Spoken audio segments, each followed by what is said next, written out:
Hi everyone, and welcome to Jane Talks Trek, where I'll be talking about and reviewing an episode of the original series, The Next Generation, Voyager, Deep Space Nine, or Enterprise. Today, I'm looking at the Savage Curtain from the original series' 3rd season, or as I like to call it, that time Abe Lincoln punched Genghis Khan. This episode was requested by Christian Walters, who said, if I can make sense of the episode, please let them know what I was drinking. Yep, I'm intrigued and also looking at its low rating on IMDb, so wish me luck and let's get going. We begin the episode with everyone discussing if there could be life on this molten lava planet, and once again Uhura's phone call is being ignored, so Kirk wants to call it a day. Red alert suddenly turns on and the ship is scanned before the planet up and vanishes. What the fuck? It's Abe Lincoln! And Uhura has a hairstyle change between shots. This floaty space president calls Kirk out by name, claims he's really Abraham Lincoln, and into the credits we go. Everyone stares dumbfounded, and Spock thinks Lincoln is an illusion, which offends him, so he requests to come aboard. We'd be honored to have you aboard, Mr. President. And now the planet is back, and already this makes no sense. A small section of the planet reads like Earth, and security is sent to the transporter room in their nicest uniforms, which Scotty finds ridiculous. But Kirk says to play along just in case the whatever it is dangerous. Abby Boy is beamed aboard. The USS Enterprise is honored to have you aboard, Mr. President.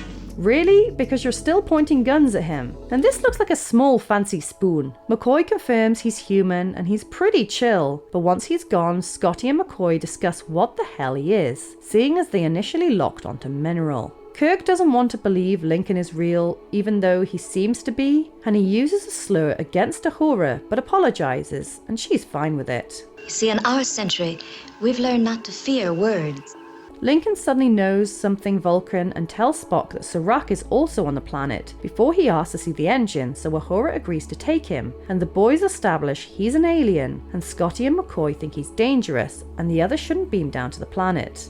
Don't do it, Captain. But they ignore their advice, and one quick wardrobe change later, they head for the transporter and beam down, which leaves their weapons behind. The communicators don't work, but Lincoln says things are normal, and here's Surak, with things going haywire on the ship. Wait, what the hell is that? What's happening now? The squishy rock monster says there's going to be a little play and invites some historical figures to join in, saying there's going to be a showdown between good and evil, so here's a fight to the death, so Big Squishy Rock can learn about humans. Happy Hunger Games, bitches! When Kirk refuses, the rock thing pieces out and the opposing side agrees this whole thing is dumb and they should work together to escape, but it's a trick and they all start fighting, which Lincoln quite enjoys. How delightful to discover at my age that I can still wrestle. And Kirk pokes the rock guy, but of course he's super hot. Shit is chaotic on the ship with 4 hours before the ship blows up. Which gives Kirk the incentive to take part in the challenge. Scotty's voiceover says they've only got 2 hours left before the ship goes boom. Wait, what the hell have they been standing around doing for 2 hours, and why haven't these ding-dongs attacked yet? Kirk, like a majestic deer, finally decides to do something, but Surak thinks they should attempt to negotiate a peaceful solution, but Kirk says there's no time. However, Surak plans to go alone to at least try. May you live long and prosper.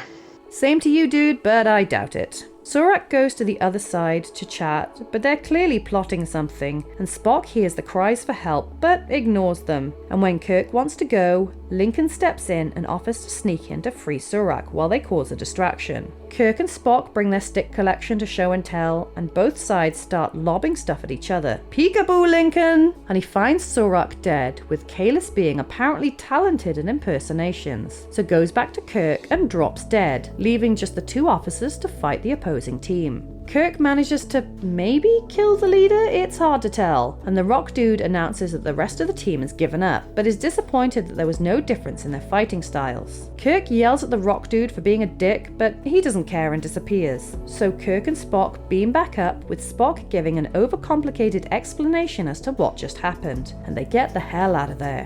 What the hell was that?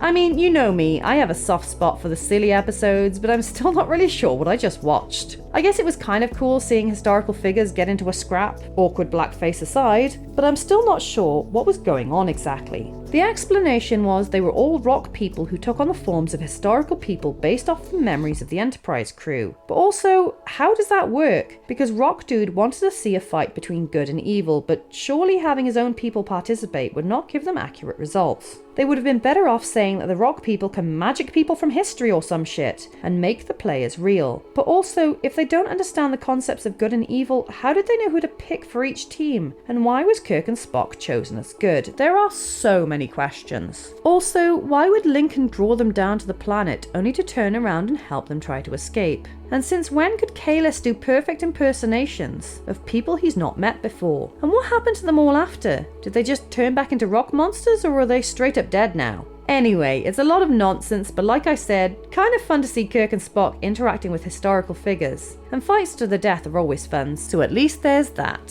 So there you have it. That was The Savage Curtain. If there's an episode of Star Trek you'd like me to cover, pop it down in the comments below or come say hi on social media. If you enjoyed this video, then please hit that like button, it really does mean a lot, or consider subscribing if you want to be assimilated into my channel. Alternatively, feel free to check out my other YouTube channels. Thank you so much for watching, I'll speak to you soon, and live long and prosper.